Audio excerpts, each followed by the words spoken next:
We're missing a Nicholas.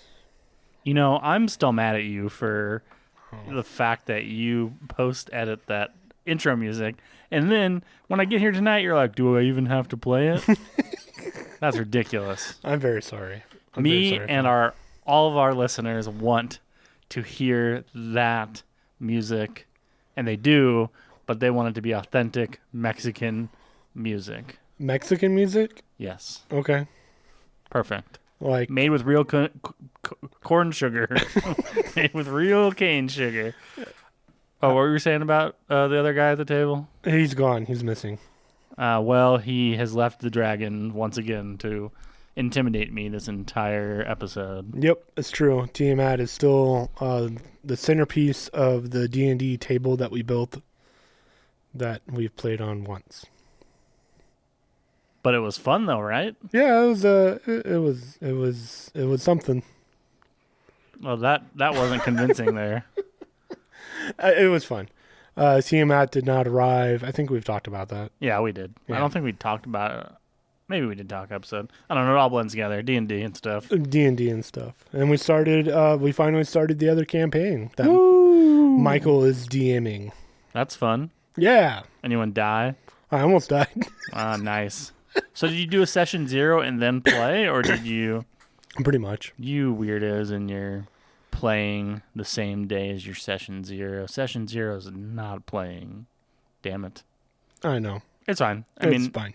To each their own. I mean, it was just a super long session. It was like almost 4 hours.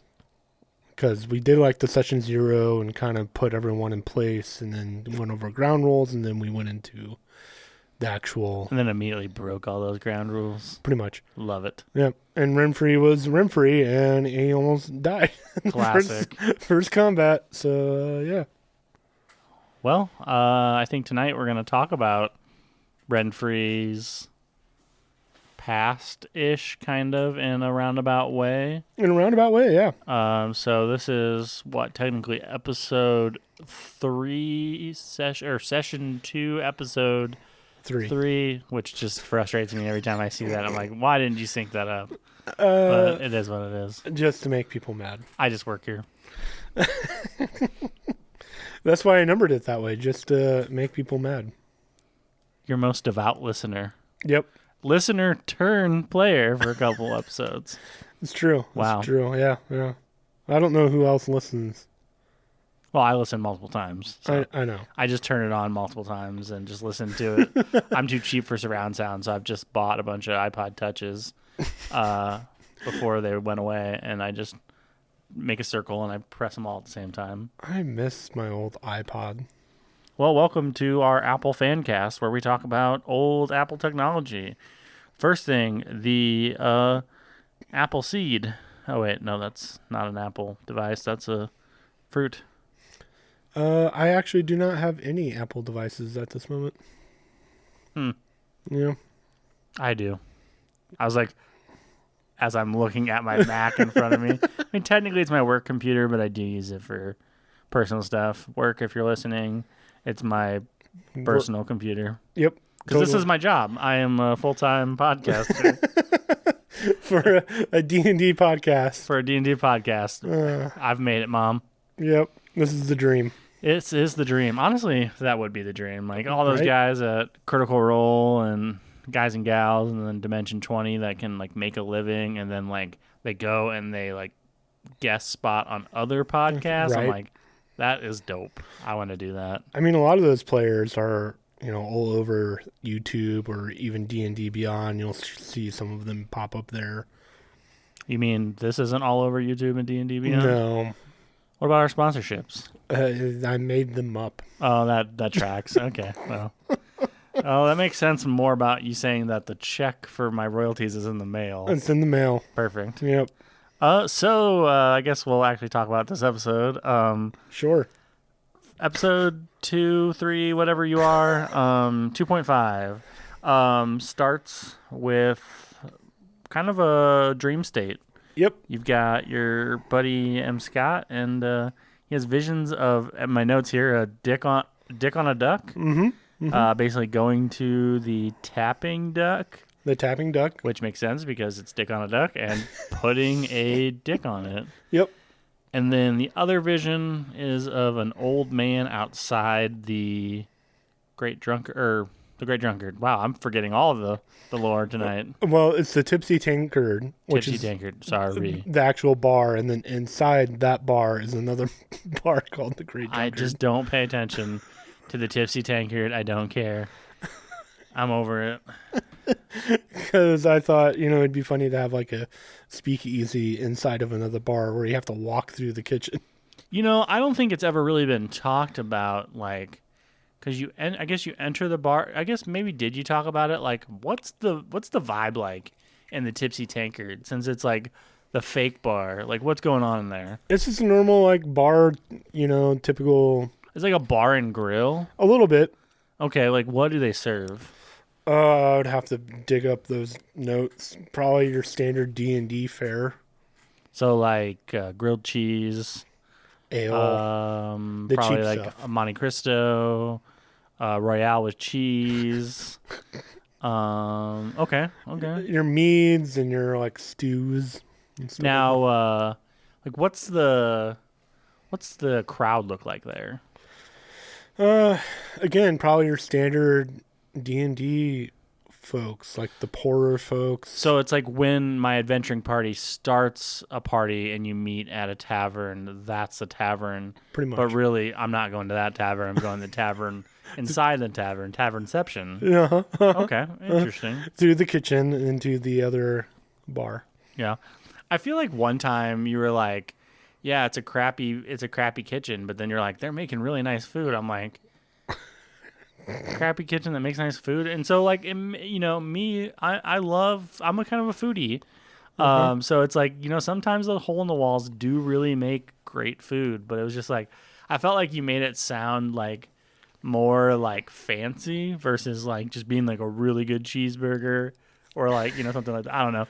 I got hung up on that, and that was a couple episodes. I omitted it from my notes, but now I'm going back to it. And Okay. I wanted to learn more about the Tipsy Tankard. So The lore of these bars. yeah. So old man outside the Tipsy Tankard, just kind of chilling, begging on the street. Mm-hmm. And then you've got and then basically, his god's like, that'll give you more power. Like, do my bidding, and I will make you more powerful. And then Snee has visions of playing catch with a boy. Mm-hmm. And then it kind of elaborates from that. I feel like you've got a little bit more notes on that right there. A little bit. What'd you want to know? Well, no, I was just like curious. I mean, it's not just the notes of, it's just not him playing the catch with the boy. It like goes on further, but I only wrote catch with the boy, and I'm not recalling exactly everything because all my notes are very disconnected and disembodied. That's all I have in the notes. The vision of you and a boy playing, you feel a deep connection with the Baron. The boy can't be the Baron, from what people have said hundreds of years in the past.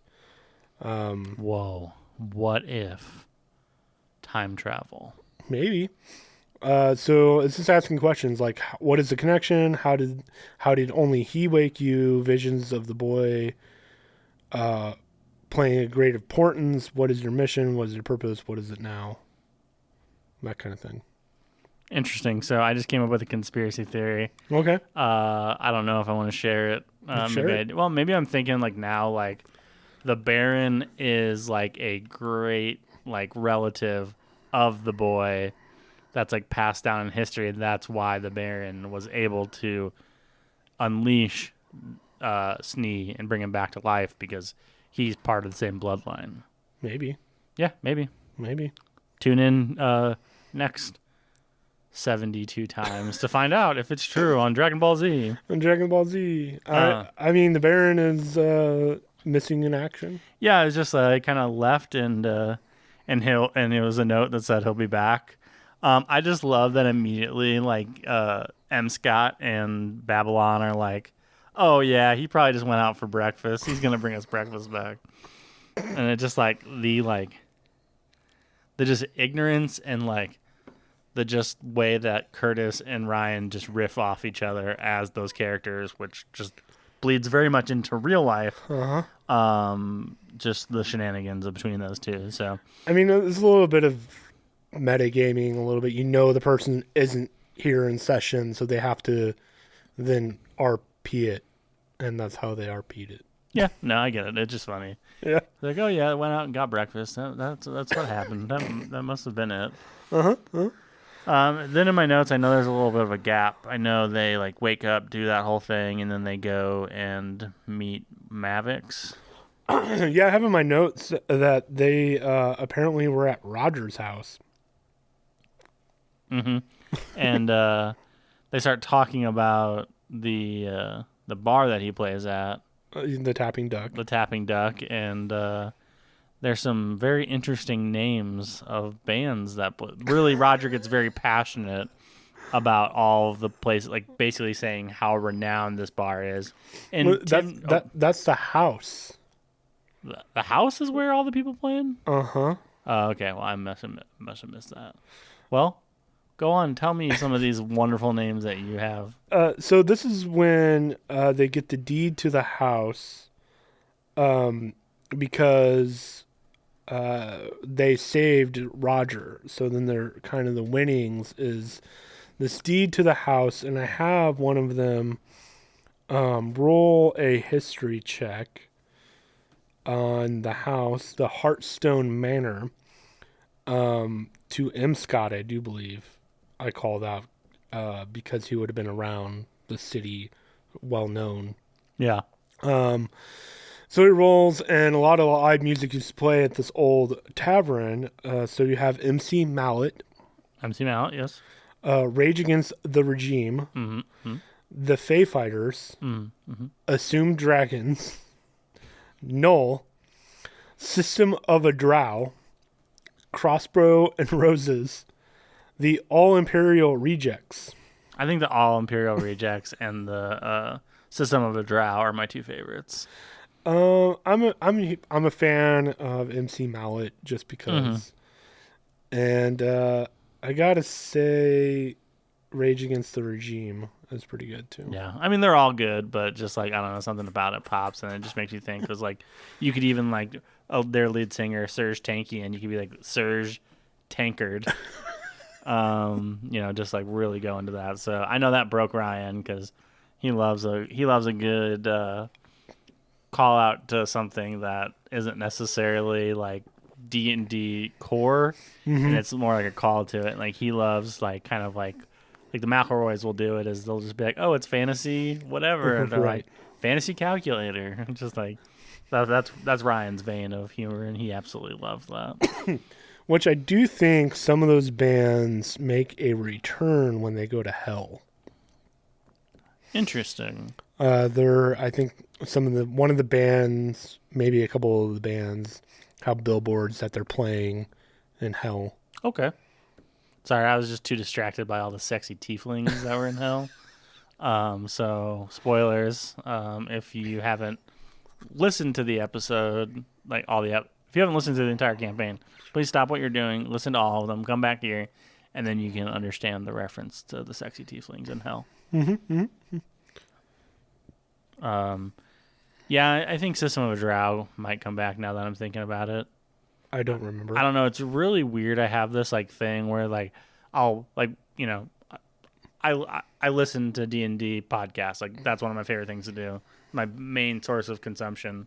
And like I will just picture where I was at when I was listening to it, and then I'm like, okay, this is what happened in this. So I was sitting at a park bench in a park by my house, staring over like a lake that's there, and talking about the sexy tieflings, and like had my headphones in, and there's like little old nice ladies walking by and waving and stuff like that, and I'm just hearing you talk about sexy tieflings and hell and all this stuff, and I'm just like, yeah, that tracks. So.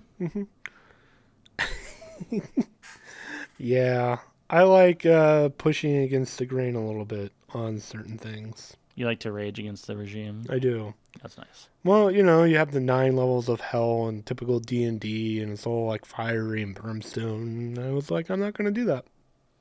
I mean, Vegas is a lot of fire and brimstone, though. Right? If you've ever been to any of their shows, all their pyrotechnics. I need to make a Penn and Teller kind of a riff in hell. It could be like a traveling show, like like a not like a minstrel show, but I'm talking about like in like old medieval. Right. They have like the little like traveling caravan type thing, and it could be like a Penn and Teller. But now I'm like, oh, what would I? Yes, effort of having to like flesh that out. It's Den and Heller. Right. I mean, I already had like a bunch of casino games that they could have played. Yeah. And, oh god, I spent a lot of time like developing hell. And so I guess after they, like are talking about the house. Yep. They then go to find Mavix. Isn't that correct? Um. Don't they leave the house and go on a little adventure, or do they lay low and Mavix comes to them? I don't necessarily remember. In my notes, they end up going to Mavix. Okay, so they probably do go to the Tipsy Tankard and then go to the stupid bar inside of it, the Great Drunkard. Oh, you know what it is I think they like Mavix leaves a note for them, and it's the initials for the bar, and like they're trying to figure out, and literally like the Great Drunk, and then Ryan's like Ard, and he's like the Great Drunkard, and he's like, that's not Babylon, that's Ryan figuring that out. So that's what happens. Because then they go there, and we find out that the original mission that they were sent on to find out about the scouts, well, it turns out one of those scouts is alive. Yep. So that's when Valerie gets introduced to the campaign as Defina or Delphina or Daphina, like all the different pronunciations of it. So with that, I'm curious. So I know like Valerie Pryor had worked because this is our job. Had done a couple one shots. At this point, was it solidified that she was going to join the podcast like as a full-time member, or like what was your purpose for Defina? Like, was Defina always going to come back, or did Defina come back because you had an option for it? I think originally we were talking about doing 5 people. That's always something I've wanted to do, is add a 5th person. And when Caleb took off this week, we still wanted to play, so I think she was in. So then it was just a conversation of maybe she'll do it ongoing as the 5th person, Sure. to kind of vibe with the group and whatnot. And if she wanted to do it at all. And it was still kind of up in the air about whether we wanted the 5th person and if she wanted to do it. It was still kind of very much, we didn't really know. Sure. So like with like as part of your story progressing though, was it the plan to have one of the scouts return? I mean, I left it open-ended to the point where if they were dead, they were dead. Like, I didn't flesh that out at all. But then when I realized, oh, that's a loose end, we can have this character come in as one of the scouts. Because that would be hilarious. So, like, if Valerie didn't do it, would you have just left the scouts be dead? Probably. It's just one of those funny loose ends that you're like, huh, they never discovered whether they were dead or not, so I could mess with that a little bit. Yeah, I mean, there's always those loose ends that you can always bring back, and it's just like, to a certain extent, and then it's like, what impact did they have? Like we see that in a lot of, the big names in D&D is like they'll bring back those characters in a different campaign, like later or in the same campaign, and you're just like, oh, that little shit that ratted me out, like here they are. 100%. So did you have Defina written out, like created, or was this something that Valerie created and you wove it into the story? It was something I created. I gave her a backstory. I kind of made her either pick like Rogue or Ranger because I felt like that was the vibe of Mavic's crew. Sure. They're either going to be Rogues or Rangers.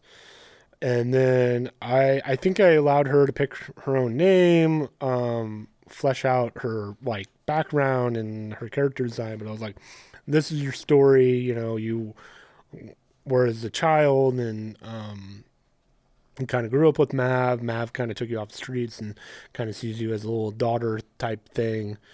And It's a real Aladdin story, eh? Yeah. And I gave that all to her, and then whatever from there, she took it.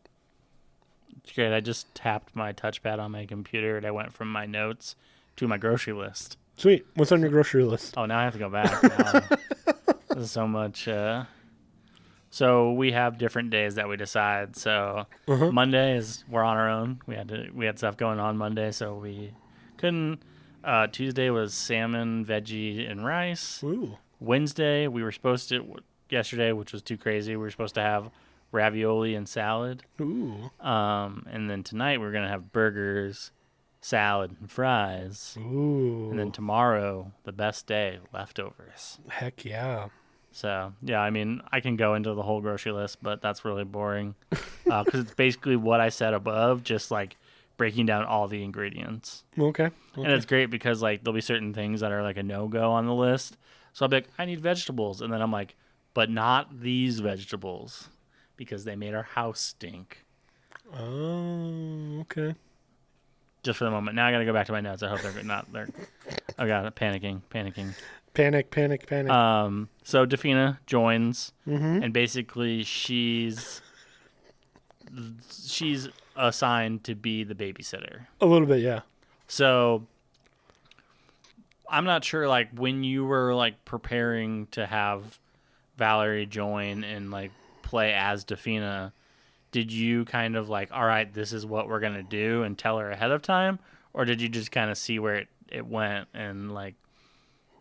I think I just gave her a backstory and said, "Here you go." Okay, because I feel like she immediately was like, I'm going to be bossy, and I'm going to boss these people around. Then obviously, as soon as you made her an authority, or I guess maybe she made herself an authority figure, Babylon, Ryan, just immediately was like, oh, I hate this person. I think that was all improv on the spot. Okay. Her choice. Fair enough. I just wasn't sure. I mean, it flowed so seamlessly. But, like, knowing their personalities, I'm like, okay, I mean, that kind of makes sense. Like, yeah. I think it was set up where if she's a part of Mav's crew already, she's already dug in deep with the crew, and Mav has enlisted these jerk-offs to, like, be, to do stuff for him, and she's been here the whole time, so it's kind of an assumed authority figure. Yeah, no, I get that, but it just, like, seemed, like, so seamless that it was, like, almost like you were like, all right, and you're going to boss them around, and you're going to love it. Because I feel like that's what happened. I feel like she loved bossing them around. Yeah, I love her playing that character. Yeah. I really do. It's good. It's good energy. And so I think they're talking at the bar. They're in charge. And then, of course, Babylon goes and orders a drink. The Babylon special. The worst and the best. Like, I guess was that another improv thing that Ryan was just like, I'm going to do this and just make it a thing? Yep. And I can't imagine, like, why or what that would even be like, taking her, like, high-class ale or whiskey and mixing it with the worst. I think that's kind of like a Four Loko creation. They're like, let's take this one thing that, like, shouldn't go with this other thing, and then we're going to market it to people. Sure. I'm like, I can't really think of a high-end whiskey and a low-end whiskey. I mean, I guess you could say oh, wow, I'm drawing a blank on it. So, like, Whistle Pig and Jim Beam. Okay. I don't know what Whistle Pig is. I'm out of the game. It's a very expensive whiskey. Interesting. How expensive? Tell me. I think their cheapest bottle is 60 to 70. Johnny Walker, that's what I was trying to think of. Like, Johnny Walker is like a very expensive. Like, there are different labels. Like, what, the blue or the white label is the one that's like thousands of dollars. I so forget like which one. Mixing that with, Jim Beam. But your reference makes sense. I just had never heard of Whistle Pig before. I don't know. Is it something that's been around? I feel like hundreds of years, or is it something that's new? I don't know. You can't bring something to this without doing any research on it. You know I'm going to ask questions on it. I don't know how old it is. I've only had probably their cheapest before. Well, tune in next week to find out about WhistlePig. When Phil researches When Phil researches it, sponsor us, please. Because I just found out that our sponsorships were made up. And I'm shackled to this table for the end of time. If we had a whiskey sponsored, that'd be a very bad thing. Very bad. But it'd also probably be a really good thing, too. Because it'd be like anytime like a Nat 1, you have to like... Take a shot or something. I don't necessarily take a shot because that could get real. Well, I don't know. I couldn't do that, obviously, because I don't drink. And that would be really bad for everyone here. No one wants that. Yeah. So at this point, I think like... Well, they go and find Mavix. I think we totally skipped past a very important part. Oh, we did? And, like, yeah, because they go into the bar and, like, the normal, like, the drunkard isn't, like, drunk and he's armored out. Everyone's all armored out. Shelbum is armored out. And, like, Renfree's got, like, fancy like robe or fancy armor, but then has like a special robe. So yeah, I guess I don't think you immediately talk about what's going on with all the armor. I don't. I think it happens a little bit later At the end of the episode when we can get to that. Okay, I just wanted to make sure. But basically, that happens, and I really don't think that like any of them acted too alarmed about it. They're just like, oh, they're all in armor. The guy that's normally, quote, drunk and being a wild man is just like a normal person sitting at the bar, like seemingly sober and like prepared for battle. Yeah, everyone is very prepared for battle. Even Mavic is holding like his hand on his dagger. Roger's even kind of decked out. Renfree's there. Yeah. They're preparing for something. Yeah. And then so I think after that whole scene, then basically they split the party. Babylon goes to the monk order that they're a part of to meet with them. And then I think they all go to the bar or go back to the house. And so I know with the meeting at like the, I guess, monastery. I don't really. Is it ever really described like where they're like located and what their like order, their Onyx order is? I don't think it was ever really described very well. It is like a monastery temple. It's like a giant library. It has been mentioned that they're like the keepers of knowledge and trying to get knowledge. Sure. There is a connection between like Cirx and Mav. They like know each other. Yeah, I know there's a part like with that. Now, just to like paint the Mind Palace in relation to the town, where is the monastery? Is it like you're like, all right, you're gonna go down, you're gonna go right past the Starbucks, take a left at Fantasy McDonald's, and then 2 lights down, you're gonna get to the monastery, or is it something that's like a decent distance away, or is it more like just integrated into the town? I think it's near the center of the town. I want to say like near the captain's center in like that area, because it isn't too far away from the Great Drunkard. They're all kind of centralized in that area. What's it look like? I don't know if I've ever described it, or even if I even ever fleshed it out. Yeah. Interesting. Yeah. Disappointed in you. I know. No, I'm just kidding. I'm just curious. It's just one of those things. It's like sometimes you're just like, I don't know. When I picture like a monastery, I think like rolling hills and far away, and maybe it's like on the top, like on a cliffside, like away. But like I know a lot of it's like, all right, they were here, now I'm here. So okay. So basically, like I now what I'm picturing is more like a comedy. Is they leave the bar. and baby goes to the monastery, and they're like right next door to each other. So they're doing what they're doing, and then baby's like, "Oh hi," and then they go into the monastery. I think it's further away. Nope, not in my mind picture. They're right Okay. next to each other now. I've always pictured it more like a library because I think that top floor is a library with Greg, the librarian. Classic. Oh, Greg. A panic name because I couldn't remember and I didn't have like that note in front of me. All right, now describe the library to me. Lots of books. Yeah, I need to know, like, is it like a standard library where it's like rows and rows of books, or is it like a really wild one that's like a cylinder that has like books all the way around it, and like, this like weird lattice of like, almost like bridges that go back and forth. Like, I need to know, Tim. Paint me that beautiful mind palace. See, this is the problem with me not going back and listening to the episode or looking at these notes, as I don't remember how I described it before. Yeah, that's why I'm coming at you hot here with these. I know it's a library with books and books and books. I probably am lame and made it square, but I know that there's staircases on either side that go up into like the training where Cirque's office would be. Are they spiral staircases or do they have landings? Well, I would picture it like when you have two stairways on the other side, there'd be like a balcony like thing, and then like offices kind of back woven in there. What are the stairs made out of? Wood. Are they carpeted? No. What kind of finish is on the wood? Walnut.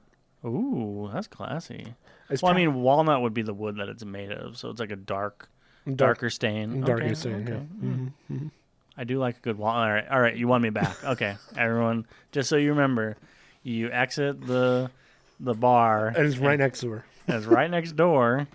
Which is right next door to the manor that they get. Right next to the manor that they get. Square library, rectangle books, walnut staircase. That's like kind of like almost like a princess staircase, not like the like curving staircase, but like they go up on either side, a landing, and then more like I would probably something like that would be like a Bruce Wayne Manor kind of vibe, like when you go to a big fancy mansion and it has a big curving staircase. Bruce Wayne, here we go. Yep. Before his house burns down. Spoiler. Spoilers. Ultimately, it doesn't matter because everything's burned and dead. So. Yeah. Oh. Yep. Yep. Mm-hmm. Mm-hmm. So back to that. So they go. Yep, everything's gone. So. Yeah, everything's gone. Okay, well, pause, go back 2 minutes, hit yourself in the head like you didn't hear it, and listen to the entire series, and then come back. Yeah. I think if you just like took the time that I said, pause what you're doing, go back in time and do that, like that would be in itself probably 20 minutes of me doing that. Mm-hmm. But let's go back to, so basically meets with Zerks. I think Ryan thought it was Cirques. Like there's a thing where it is Cirques. Sirx. Oh, then I guess maybe Ryan thought it was an X. It was like Zerks, like Xerxes from 300. No, that is the gang leader's name. Well, you don't know. Zerks.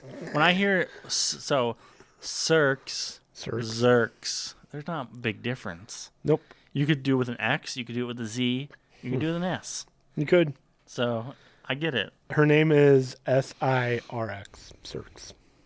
Perfect. So see, I even misheard Ryan's mishearing of it, and I listened back to it. So I've listened to that episode twice and still didn't track it.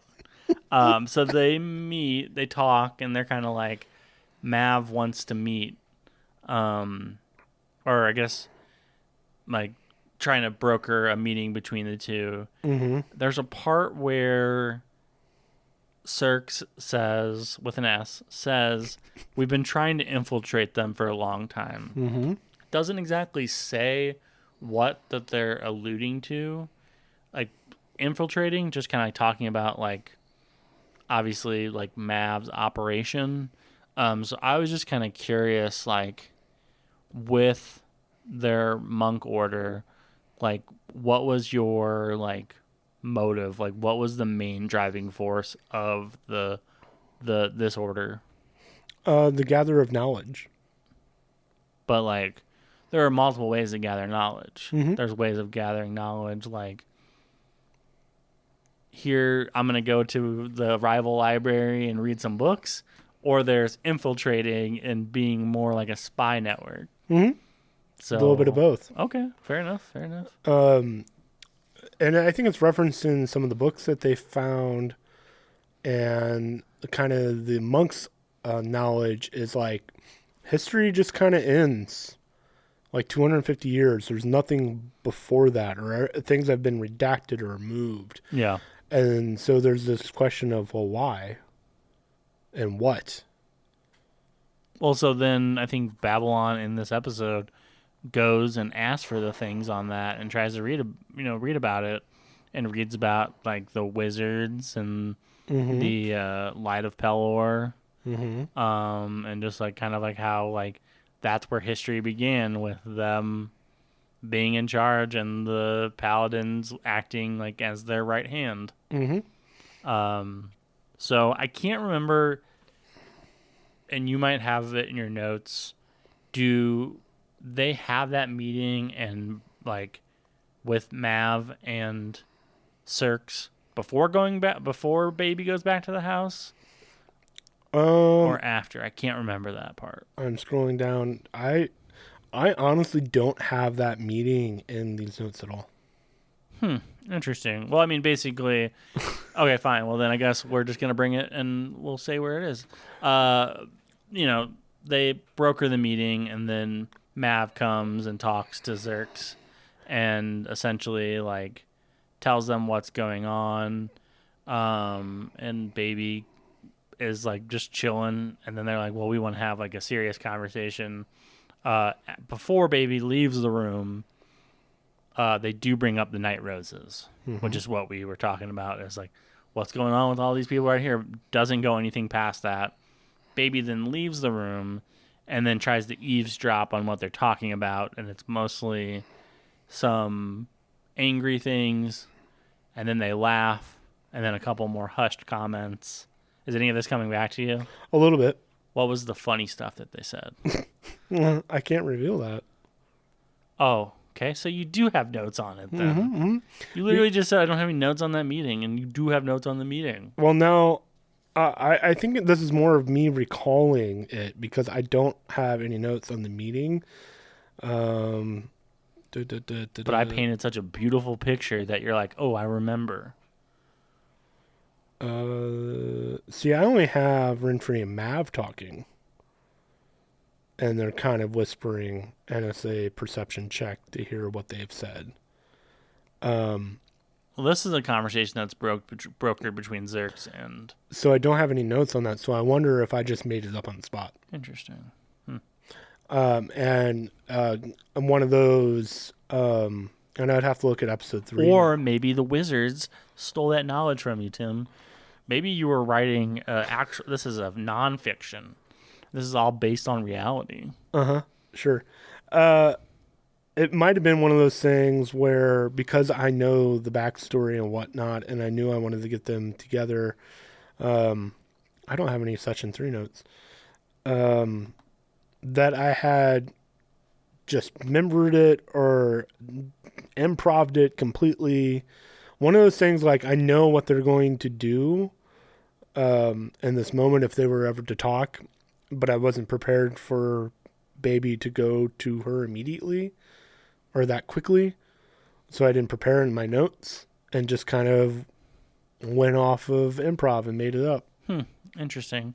I also just looked up 250 years ago. It was 1772, which was, around the founding of our country. So it's interesting. So maybe George Washington is a paladin. You don't know.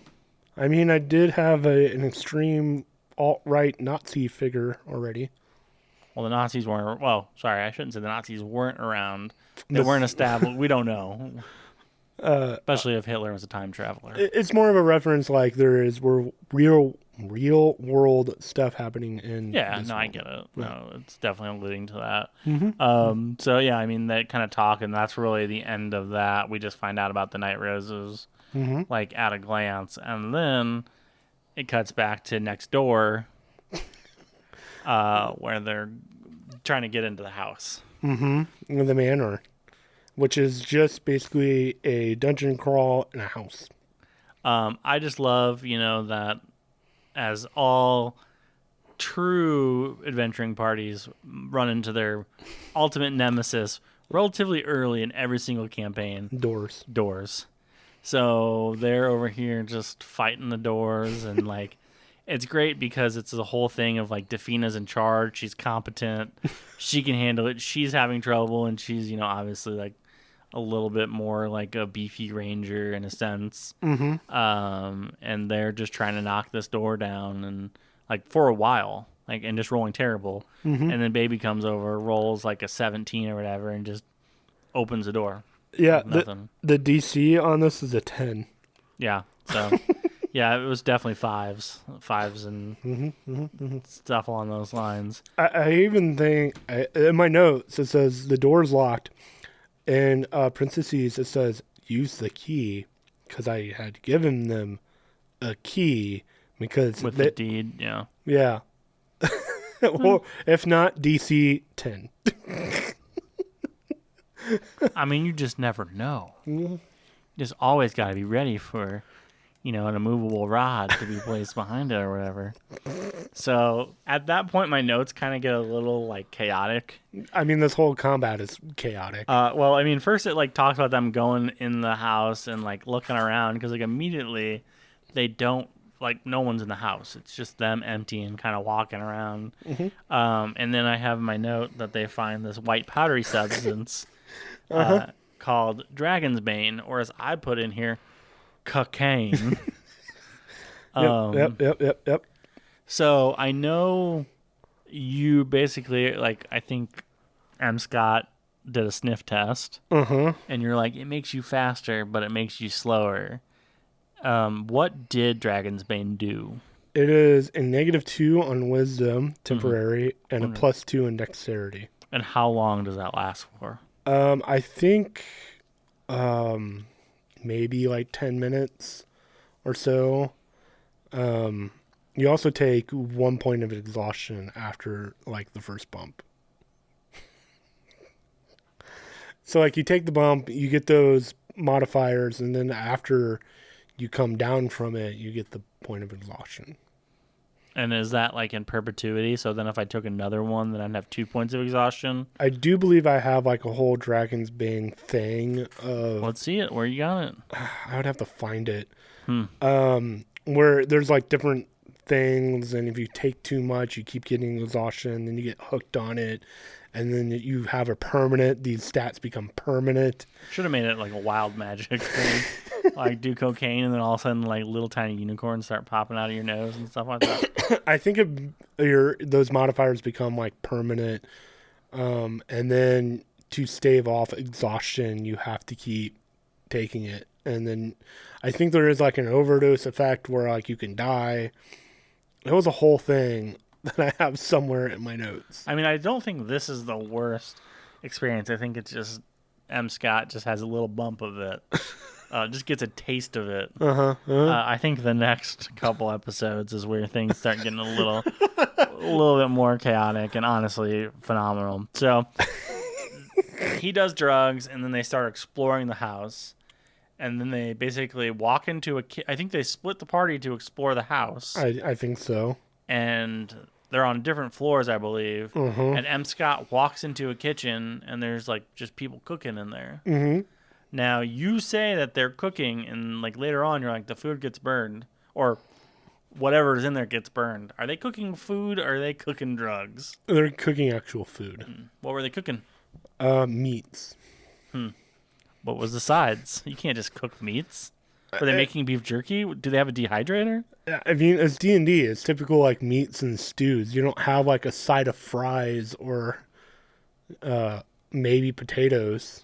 All right, we gotta roll back here. You have dildos in this world. I focus on the important stuff, Bill, not food. I'm sorry. I don't want to live in a world where there are dildos but no fries. Dildos, drugs, and weird. And like you may not have like fries, but like they have potatoes. Yeah. For some reason, I don't think anyone got crazy with potatoes back in the day. It was like, you know what? We're going to cut these thin so they cook faster. Because I'm not a DM that cares about like food rations, encumbrance, or like you have to make sure that you're eating every day. Like I just don't really care about that. So I don't really focus on like what they're preparing. I mean, Tim, I'm giving you the opportunity to just improv here, and you can say whatever. Like, oh yeah, they were making filet mignon and stuff like that. I'm trying to describe my headspace, and when I say there's people cooking. Yeah, but you could be like, oh yeah, they were making empanadas, fantasy empanadas. Yep, fantasy empanadas. Empanadas. Quesadillas. Ooh yeah. See now we're cooking, literally and figuratively. Steak and eggs. Mm-hmm. There we go. Okay, cool.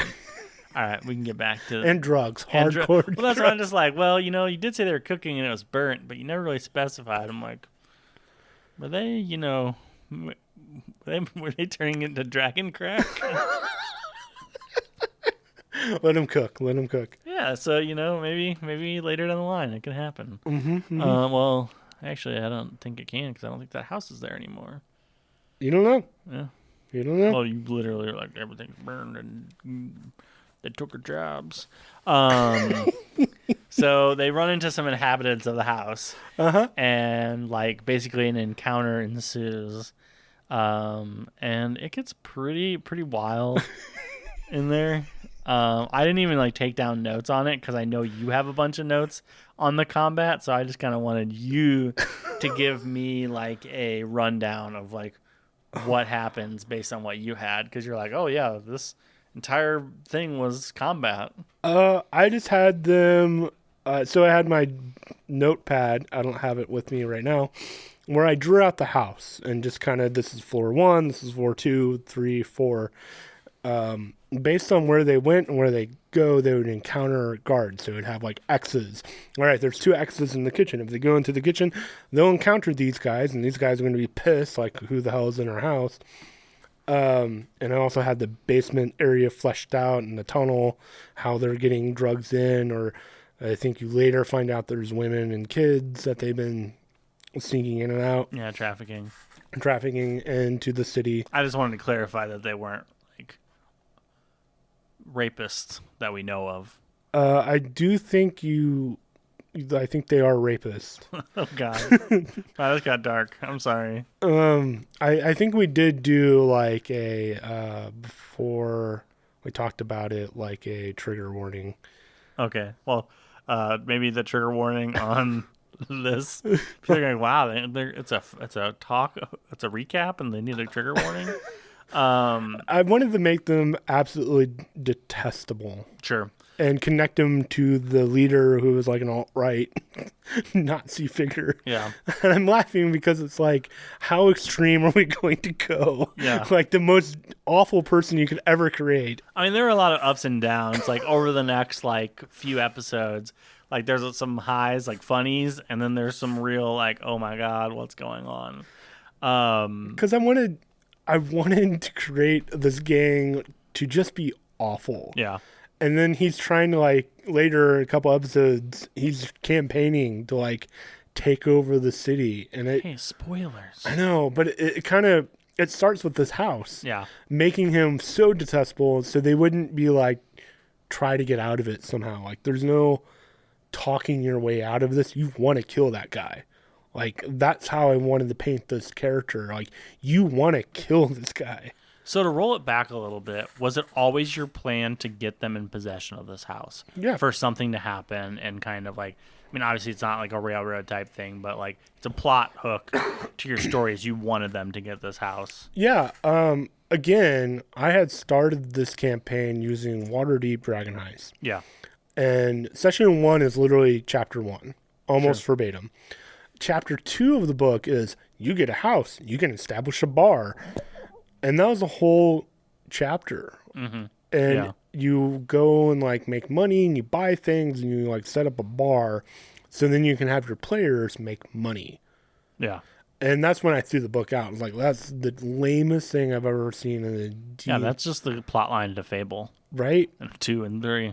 So I wanted to give them this house, and they could do whatever they wanted to it. If they wanted to make it how it was when I gave them the history check, and like a rocking house with a bar, and they can make money somehow off of that, sure. If they wanted to make another drug den, sure. But it was always an idea taken from the book again to give them almost a HQ, a house where they wouldn't have to go to the inn, and get them all centralized. Because again, Sneed didn't have any place to go. M. Scott had his own place. The Baron had his own place. Babylon had the monastery. Yeah. So it was to give them, all right, I don't have to split the party anymore. Here's a centralized location that you can all like meet up and be around each other. Sure. Just give up your home and live here with some people that you just met. That's a good idea. Oh, now I get it. You were just recreating the real world. Yep. Nice. With drugs. I mean, probably the real world has drugs. Let's be honest. Were them encountering the thugs a random encounter, or was it just basically like you were just waiting for them to stumble upon them? You've fallen into my trap. It was you falling into my trap. Okay. Obviously, the manor was abandoned, so I just made it so there's these thugs took it over. Yeah. And like I said, I had on a map that I drew, the kitchen guys were there. There's certain guards in certain rooms doing certain things, and if they like T-posing, just like pretty much hovering like Tony Hawk on screen, like or like ready to fight. When you play a video game and you can see off in the distance there's a bad guy there and he's just kind of waiting. Well, he's off in the distance. I can just go a different direction. That's the best part about an open world game. I can go anywhere. Well, I also had it where they were rolling like perception checks if they created ruckus and people would come down, stuff like that. So, yeah, that combat was crazy. I don't think there was anything like too wild. I feel like one guy rolled a negative. He rolled a -1. He rolled a natural 1 and stabbed his friend, but he critted and rolled 18 damage because it was he rolled 2d8, or it was a d8 doubled, and you rolled an 8 and a +2, and so something like that. Math works. Yep, math works. Yeah, why am I asking you for thing? Because like literally during that entire thing, it's like, all right, now give me your initiative. And they're all yelling it at you. And then Nick's like, well, Matt Mercer says, what's 25 through 20? And you're like, well, I'm not Matt Mercer. And then Ryan's like, well, let's yell all of them at once. Yeah, good times. Good times. I think I also said eat shit, Matt Mercer, or something. Probably. Yeah. But Matt Mercer, don't eat shit. We love you. Yep. Sure. I love you. In like a friendly way, just to be honest, and not like a stalk you way. Yeah, absolutely. I mean, I love Matt Mercer. I'll find you. And now we're on a list. Yes, that's always what I wanted, to be like, Matt Mercer knows my name because he had to sign it on the court documents. I have a restraining order signed. Yeah. I've got it framed on my wall. So then there was a conversation talking about kitchens. I think that happened prior to the fight, or maybe like during the fight. And then like talking about fancy kitchens and stocking like a snack kitchen up top, and then if you ran out of something, you go down to your bottom kitchen. And let's be honest, if you've got two, so this is where my notes are: fancy kitchens on every floor. If you have 2 fridges, you are considered rich. Now, I put this in my notes prior to coming over to your house, and found out that you do, in fact, have 2 fridges. You are rich. I have a regular refrigerator that is in my kitchen, and then I have a mini fridge. Yeah. Okay, whatever, rich guy. And actually, Nick has a mini fridge as well. You've got 3 fridges? Oh, my God. Technically. Wow, this is lifestyle in the rich and famous. But, I mean, we everyone jokes about, like, having the garage fridge or the basement fridge or whatever. So when we got our house, we had this old fridge, and we just moved it downstairs, and we bought a new fridge, but I always am like, yeah, that's right. We got a fancy fridge. It's our drink fridge. Yeah, absolutely. I mean, my parents have that as well. They have their upstairs fridge and a basement fridge. That's just how it is. Well, I mean... I'm just kidding. I don't know. Please don't come rob us. We're not rich. I can't speak for anyone else, but I'm not rich. It's one of those things like, what do you do with an old fridge? Well, Garage or basement. True. And I kind of developed this house to be like, so like the downstairs is the rockin' bar type area, and there's like another private, like not really private, but more of a quieter bar type atmosphere. And then I think the or the third and fourth floors are just like rooms and maybe a small bar in there. Yeah, so then the combat ends, and they're like, all right, well, let's search the rest of this house. So then they open a door, and there's a woman bound and gagged.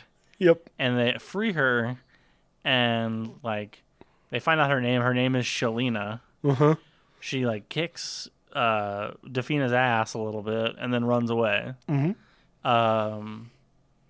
Was that just a random name that you picked, or is there a story behind Shalina? I bet that's a random name that I picked. Interesting. You're probably like, yeah, she leans against the door. And I was just like, okay, well, I need to know more about Shalina. And then she ran off. And then, like, another room, there's a dead body in there. And M. Scott tries to heal the dead body. And then you go into another room, and there's a dead kid. And then there's just a bunch of bodies. And I'm just like, man, this is getting darker and darker. Like, what is happening? And it was all setting up the plot line of this gang. It's just terrible human beings.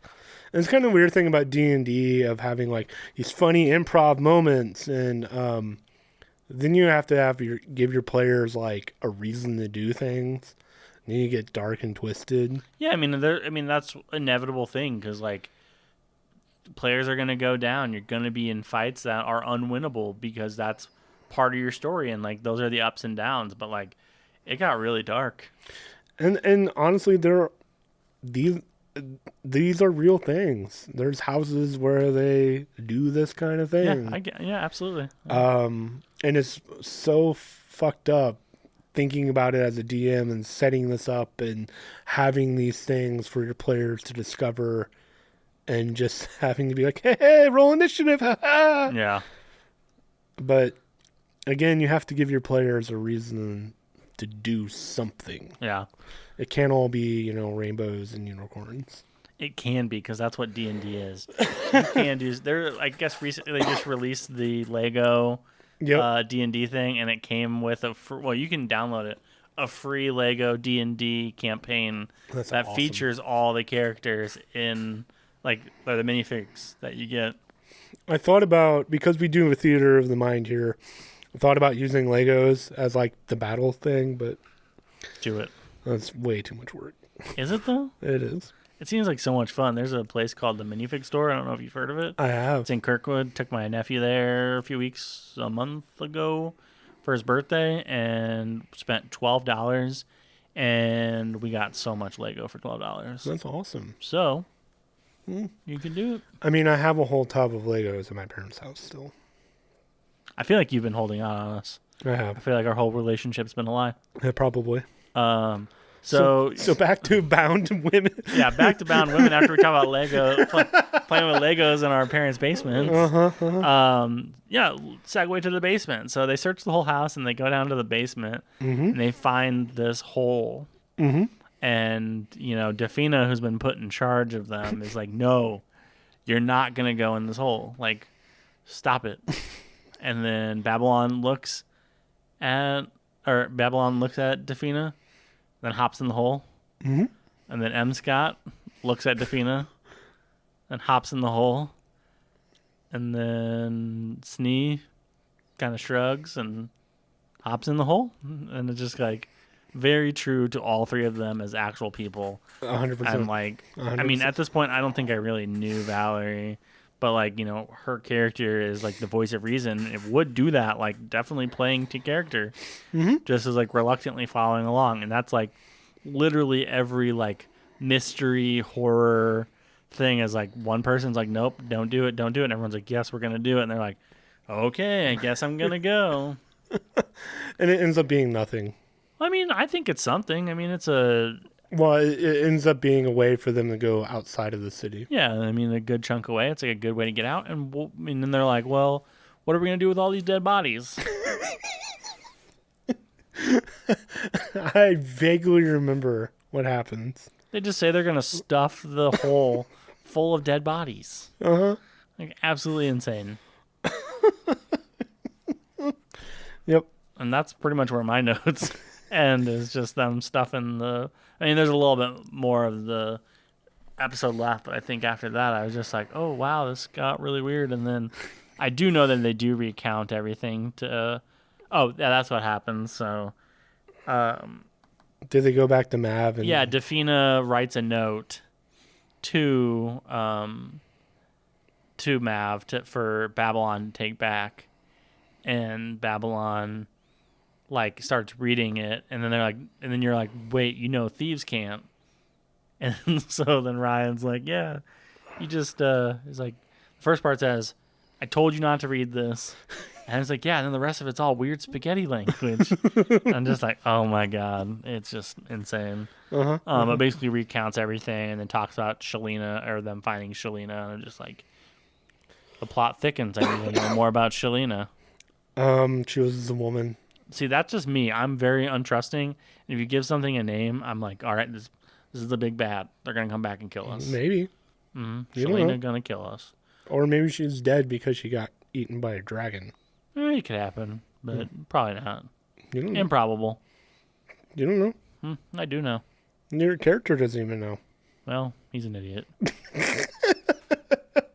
Well, because he's so new, and I don't think you've even had much of a conversation with him about like anything.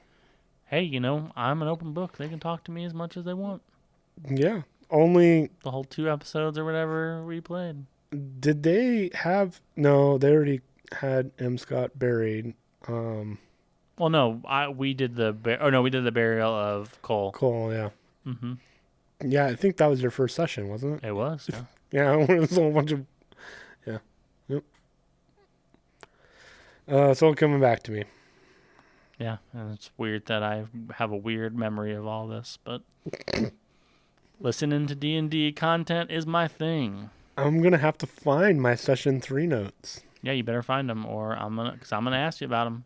Yeah, I mean, I literally opened up my session 3, and I'll show you and describe. It's blank.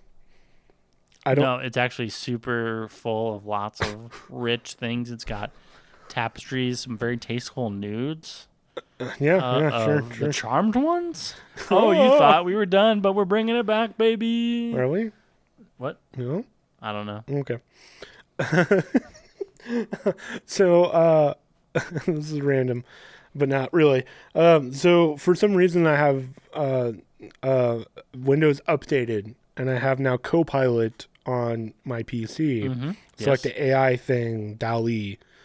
And I started making Renfrey for my campaign. Yeah. And, putting in the prompts. And then I was like, all right, I'll make my other character, my cleric character, Finner. And then I was like, it'd be fun to make Mav. So I made Mav. And I'm like, oh, yeah, his sexy sister. So then I have that giant description, and I put that in there. Do you have a picture of it? Now we got to see it if you got it. It's on my desktop. I'll have to put in the BS roll. Ah, dang, we're going to have to go on a road trip over to his desktop across the room. I'll just put it in the chat. Well, then the listeners can't hear me describe it. Next week. Next week. So tune in next week. For sexy tiefling. For sexy tiefling sister. And learn about hell. Yep. And drug-dealing paladins. I think that's why I don't have any notes for session 3, because it was one of those sessions where I just threw out. Because it was absolute chaos? Uh-huh. Yeah, probably. That makes sense. Where I think what it was, remember when in Critical Role, when they did the live session, and it was when Vax gives Scanlan the potion, and Matt picks up his notes and like tosses them. Yeah. I think I did that in session 3. That makes sense. Because I think they just like went off, so all I did was copy session 3 into 4 and improv all of session 3. That tracks. Yeah, sometimes you just got to do it. Sometimes you just got to go with the flow and see what weird stuff happens, especially after a super dark episode of crack and sex trafficking. I do try to pace the sessions that way. Yeah. If it's going to be really dark, then there needs to be like a blow off kind of an episode. Yeah, there does. Or just doing blow. Yes. Anything else? No, I think that's what I've got on there. I mean, you had me at Shalina bound and gagged and kidnapped. Jesus Christ. That's literally my note. I just short and concise. Sorry, deal with it. Yeah. Trigger warning. Just add the trigger warning. Do we want to bestow a glimmer of hope into our listeners of what's happening? Go for it. So we have talked to some of the, I wouldn't necessarily say former cast, but, the hiatus cast. And it looks like we're going to get the band back together. We're going to get the band back together. So we're working out the logistics, and hopefully in the next few weeks we'll do like a kind of like a recap, what happened session, get everyone back in there. So like a session 0, but 3/4 of the way through ish, or I don't even know if you really consider 3/4, halfway through.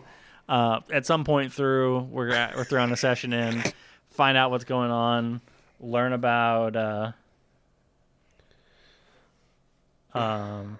learning about lost my train of thought there. Yeah, you got an important text message. It was a very important text message. Yep. It was about plants. But it was like in all caps and it said damn it, and whenever that happens I assume it's something bad, so that's why I was like, I have to see what it was. Find out about Sexy Tiefling Sister. Mm-hmm. It's going to be a fun few weeks here at the BS Roll. I imagine Dragons? Yes, Imagine Dragons. That we will do what we've been doing. So like recapping session 1, session 2, but it's going to be like recapping shortly, like the whole campaign, and where we are, kind of bringing everyone up to speed. Maybe we'll do like the last 10 or so episodes, so we can kind of go and actually do something. But yeah, we're gonna do some Dragons Bane and just speed recap all these episodes. We're gonna listen to it at 5 times speed to get through it all. Yep, just to get everyone on the same page again, and then hopefully the next week we'll play. If not next week, but the week that we do this recap, hopefully that next week we'll play. So that's the hope. Tune in. Make sure you catch up if you haven't. But we will put together a little bit of a recap on everything that's happened at a high level, at least, to kind of get your brains going again. And then we'll get back to some shenanigans. I'm super excited for it. I know you are too. It's been, dang near half a year, if not longer. Yeah, I want to say the last time we played was end of summer. Yeah, of 23. Well, we're bringing it back in March/summer of 24. Heck yeah. I'm excited. And when we don't play, we'll keep recapping those episodes. Yep, we'll definitely find some stuff to squeeze in there, and obviously have the recaps. And, maybe at a certain point we might recap the episode right after it happens, which would be kind of cool. I'll really look forward to this and playing again. I look forward to Sexy Tiefling pictures. Ooh. Love you, bye. Bye.